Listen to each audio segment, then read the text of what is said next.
नमस्कार सगळ्यांना. आज काही वेगळी रेसिपी नाही आहे. आज आहे केळीचं शेक. केळीचं शेक म्हटल्यावर मला लहानपणाची आठवण येते. गावाकडे ना काही असलं ना, एक कोणता तरी सण होता त्याला ना लोकं शिकरण पोळी करायचे. आता ते शिकरण तर याला नाही म्हणता येणार. हे शेकच आहे. शिकरण वेगळं, शेक वेगळं. ओके.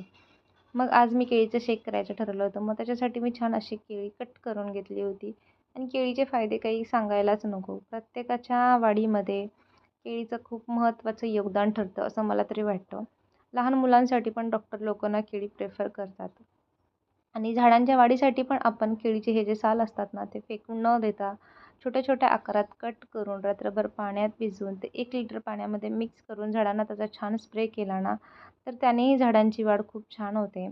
आणि इथे मी असं हे व्यवस्थित घेतलं होतं. केळी कट करून घेतली होती. खजूर पण चांगले आहेत. खजूर आपल्या खाण्यासाठीही चांगले आहेत. खजूरने ह्या शेकला पण खूप छान अशी टेस्ट येते. तर मी त्याच्यासाठी खजूर घेतले होते. ते छान अशा त्यातल्या बिया मी काढून घेतल्या होत्या.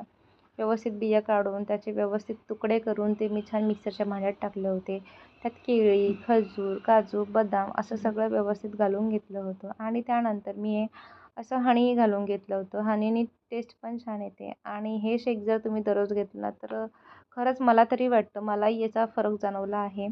माझंही वजन चांगलंच वाढलं आहे याने म्हणजे मला खूप असा वीकनेसपणा जाणवत होता. तर तो वीकनेसही माझा बऱ्यापैकी कमी झालेला आहे. बऱ्यापैकी म्हणजे बराच असा कमी झालेला आहे आणि हे छान आपण व्यवस्थित मिक्सरमध्ये मिक्स करून घेतलेलं आहे. व्यवस्थित काढून घेतलेलं आहे, बारीक करून घेतलेलं आहे आणि ते छान आता मी ग्लासमध्ये माझ्या मिस्टरांसाठी हा काचेचा ग्लास आहे. माझ्यासाठी मी स्टीलचा पण घेत असते. माझं असं काही नाही. मिस्टरांना देण्यासाठी त्यांना छान असं फील झालं पाहिजे म्हणून मी या ग्लासमध्ये व्यवस्थित असं टाकून दिलं आणि बघू शकता हे छान असं माझं शेक तयार झालेलं आहे. आजची रेसिपी कशी वाटली मला कमेंट करून नक्की सांगा. बाय.